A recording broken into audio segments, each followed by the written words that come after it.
61 AD, the western edge of the Roman Empire. I'm Matthew Settle. Here a warrior queen rose in revolt. Her name was Boudicca. She united the British tribes against Rome, sacking cities and spreading panic and destruction wherever she went. The Roman governor at the time, Paulinus, scraped together 10,000 men in a final attempt to crush her here, on the main Roman road, Watling Street. This battle would decide the fate of Britain and test the bounds of Roman conquest. Now, with new video game technology, you're about to see this great battle as never before. The vast numbers of soldiers, the troop formations, how they fought, and how the battle was won. You get the view the generals wished they'd had. Now, on Decisive Battles.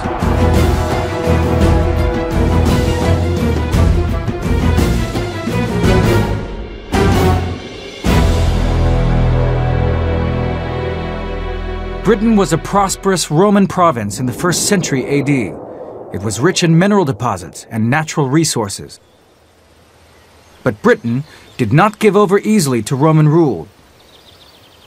No less a figure than Julius Caesar had tried and failed to conquer Britain over a century before.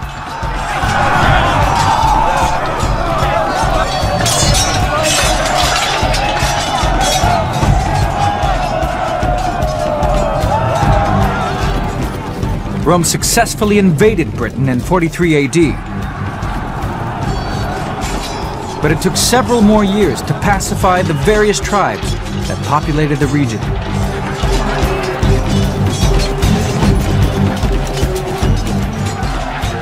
Even though they had been conquered, pockets of fierce resistance remained. Britain was far from being a settled Roman province. This is a place where military reputations full stop, can be won or lost. One has to remember that Britain is a late entry to the empire. Here fortunes, military and financial, can be made. In Britain, the Romans ruled over a patchwork of tribal kingdoms. In the north were the Brigantes, in the south, the Belgae and Regni, and in the east were the Iceni.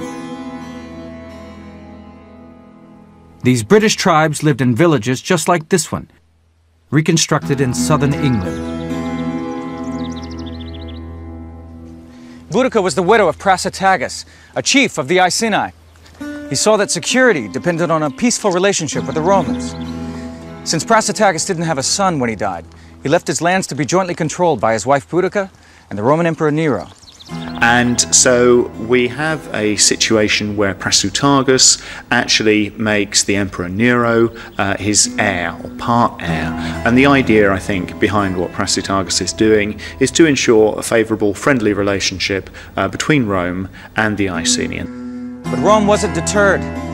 The Roman Emperor Nero had nothing but contempt for the wife and daughters left behind by Prasutagus. They came in, they took over, and when she objected, as naturally she did do, she was flogged and the girls were raped. But Rome underestimated Boudicca. When she and her daughters escaped, they went back and raised an army. The brutal treatment of the queen and her daughters would be avenged. News of what happened spread like wildfire. Boudicca's own tribe, the Iceni, joined forces with the neighboring Trinovans so they could teach Rome a lesson. Ancient histories claim that her army numbered more than 100,000.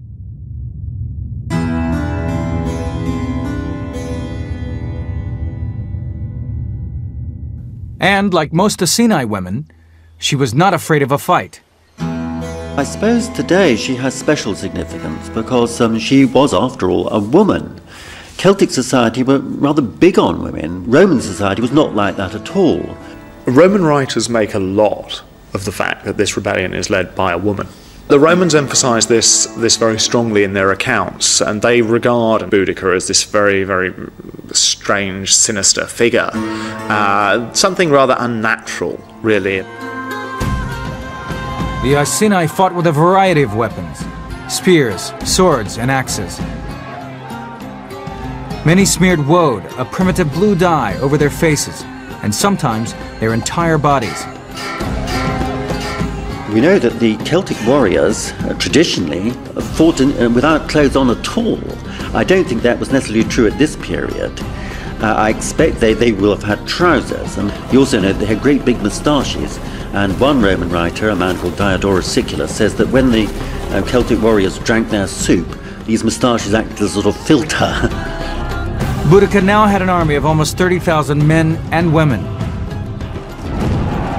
She attacked the town of Camulodunum and utterly destroyed it.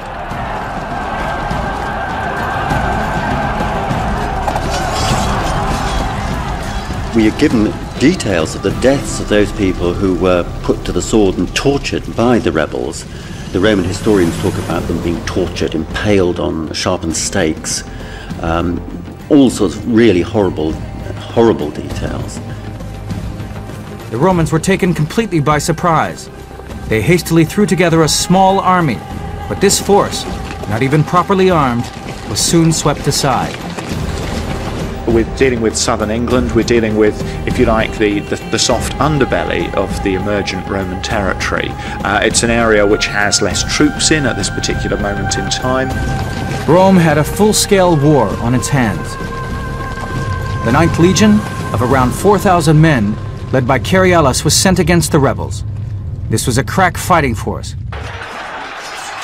But the Britons defeated the 9th so completely that Cerealis was forced to flee to Gaul to save his own skin.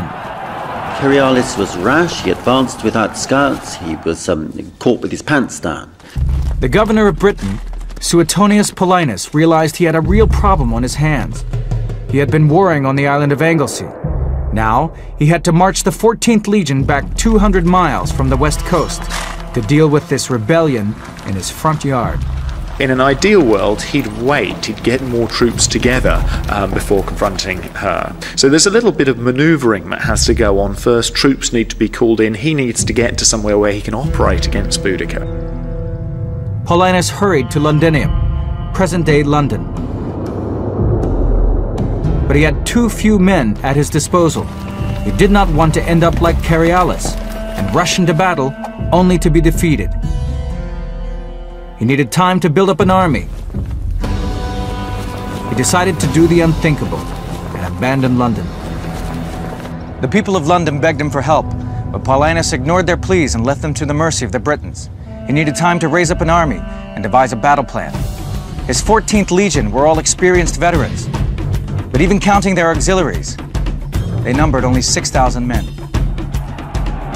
Boudicca's troops surged into the city.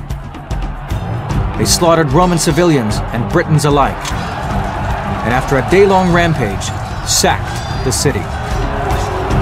The Boudicca rebellion was very serious. It was bad news for Rome. And quite apart from anything else, 80,000 people who were friendly to Rome, and including Romans themselves, were massacred by the rebels right at the beginning of the revolt.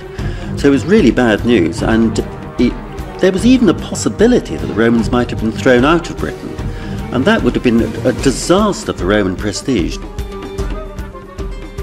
In one day, Boudicca had destroyed the center of Roman influence in Britain. Now the Romans had to stop her, or they would lose Britain altogether. 61 AD. Boudicca, Britain's warrior queen, is fighting to end the Roman occupation of Britain. The Roman general Paulinus ordered his army to march east. But while they were still on the move, Boudicca sacked Verulamium.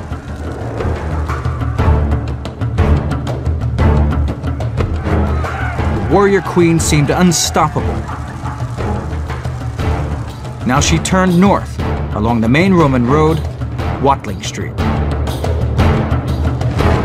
Boudicca moves pretty swiftly, almost along the lines of Roman communication. The roads that had been an instrument of Roman domination become something that actually helps her accelerate through this young province. Paulinus had gathered more troops, including several hundred cavalry. But his 10,000 men were still greatly outnumbered, and they were tired from the long march.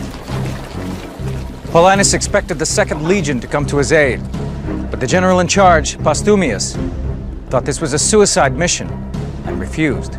It may be that he was just too frightened. He realised that the crunch had come, and he perhaps thought that the Boudicca's warriors would totally overwhelm Paulinus, and he wasn't going to be caught in that disaster too. Postumius' fears were well grounded. The Romans faced a force of at least 30,000 Britons. They were well supplied and supported by a huge baggage train. The scene was set for an epic clash as Paulinus marched out his weary veterans to face Boudicca's baying horde. The Romans marched along Watling Street to meet them. Watling Street was the major Roman road north through Britain. Road building was a vital part of the Roman occupation. With good straight roads, they could move troops quickly around the country. Paulinus was an experienced commander. He knew he had to fight Boudicca's forces on a battlefield that canceled out her greatest strength, her superior numbers. So he decided to fight here, just south of Watling Street, 100 miles north of London. He had one advantage, and one big advantage, and that is he could choose the actual battle site. He knew that he would be totally outnumbered by the rebels, who at this stage are supposed to have numbered something between a quarter and a third of 1,000,000 men. I mean, a huge, huge force. Paulinus wanted to give Boudicca little room to maneuver. So he chose a battlefield which had thick woods on either side. This field was broad at one end, but narrow at the other. Paulinus placed his army at the point where the field narrowed.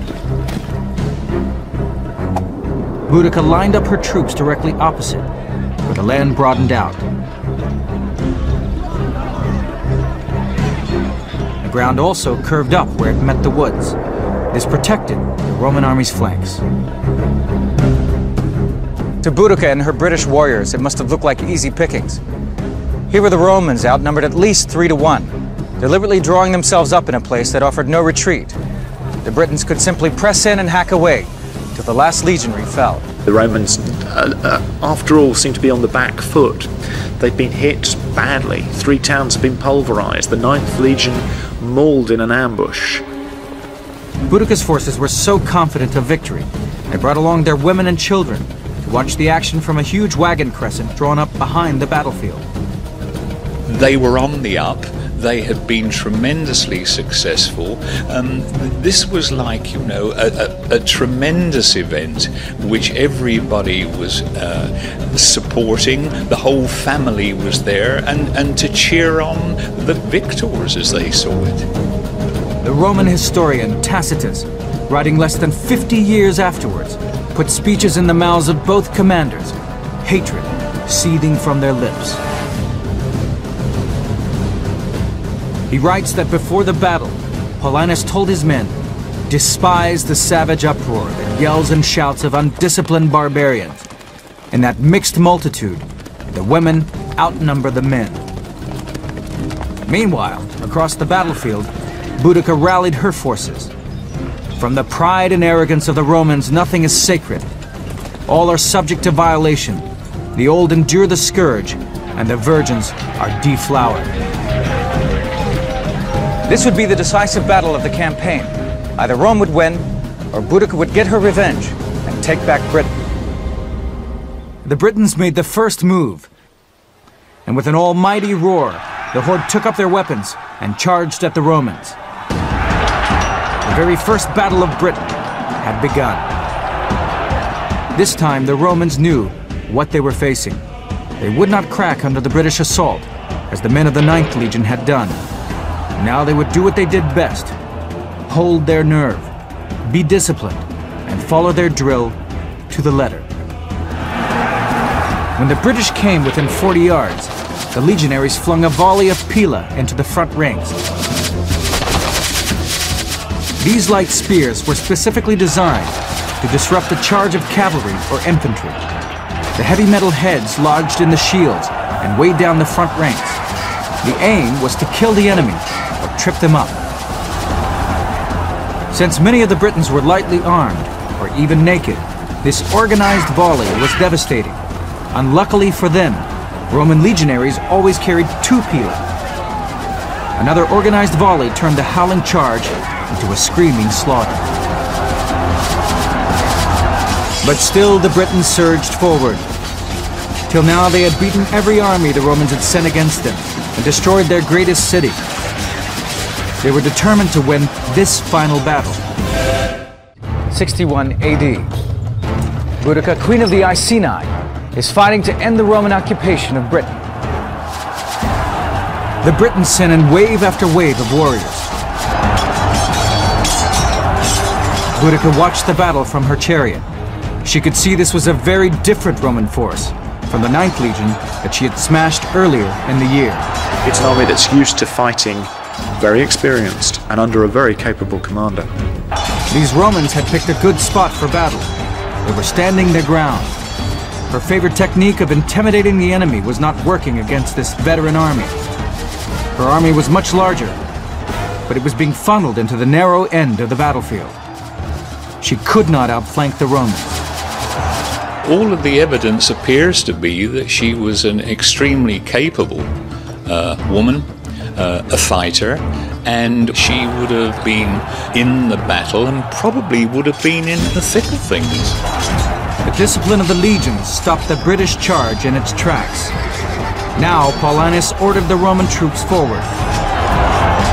Fairly familiar Roman shock tactics. You lead with the javelin, and then as the enemy is approaching you, slowed down almost to a walk, you run straight into them. You hit them very hard.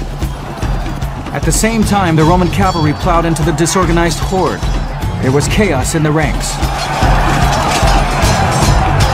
The Britons had had much longer swords, and they would have really needed space to use these to effect. They had absolutely fantastic courage, but really they couldn't deploy, they couldn't utilize their courage, they couldn't utilize the fighting tactics for which they were best suited.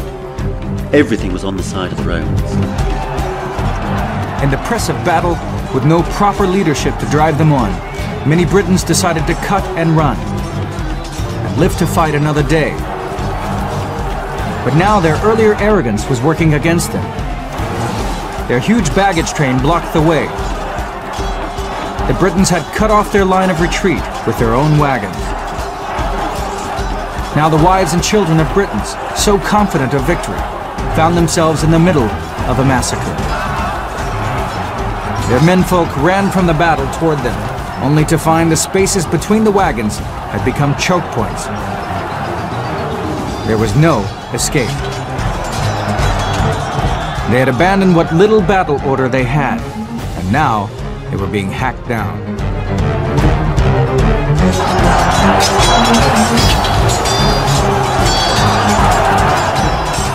The Roman legionary fought with the gladius, the short stabbing sword, and stab upwards alongside the shield with the right hand into the stomach area of the enemy. Bloodlust drove the Romans on. They'd come to the battlefield tired and outnumbered, and now their enemy was cornered and confused. The Romans showed no mercy. Tacitus says that they just saw red, it was a sort of battle haze, and that having pushed the British warriors back onto their own wagon line, that they just cut down the draft animals, cut down the women and children, spared absolutely nothing. They killed combatants and non-combatants alike. The Britons were caught between Roman steel and a barricade of their own creation, a crescent of chariots where their families had been watching, hoping to see a British victory. Now they too lay dead at the feet of the Roman troops. The death toll, though no doubt exaggerated in Rome's favor, reflects the incredible carnage done that day. It was claimed that Rome lost only 400 men to 80,000 Britons. I think it is likely that it was so. It would be very rash to say that 80,000 is anything like an accurate number, but I think it will have run into thousands. And as for the Roman losses, I think that 400 is probably the number of people who actually perished and fell on the battlefield. Whatever the figure, Rome had won a devastating and decisive victory.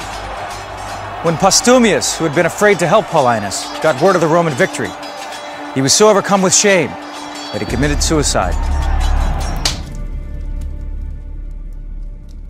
Boudicca raced from the battlefield, Capture would have meant being dragged back to Rome in chains, torture, then execution. The Romans followed in hot pursuit. But before they could reach her, Boudicca took poison and died. There are two stories about the fate of Boudicca. One is that she fell ill and died. The other is that she took poison. The simple answer is we don't know. There is an urban myth that she is buried under platform 9 at King's Cross railway station in London, but there's absolutely no evidence to support that story. Boudicca's death marks the end of effective resistance to Roman rule by the Britons. Though pockets of revolt remained, it was clear the Britons had been conquered by Rome and would remain under Roman rule for nearly 400 years. Rome hit them very, very hard. Boudicca's actual legacy for Roman Britain really was Britain really worth all this? But the answer came back quite quickly thereafter. Yes, it was. Today, a statue of Boudicca, the warrior queen, stands on the banks of the Thames. The woman who fought against the might of Rome remains an enduring symbol of defiance and a champion for her nation.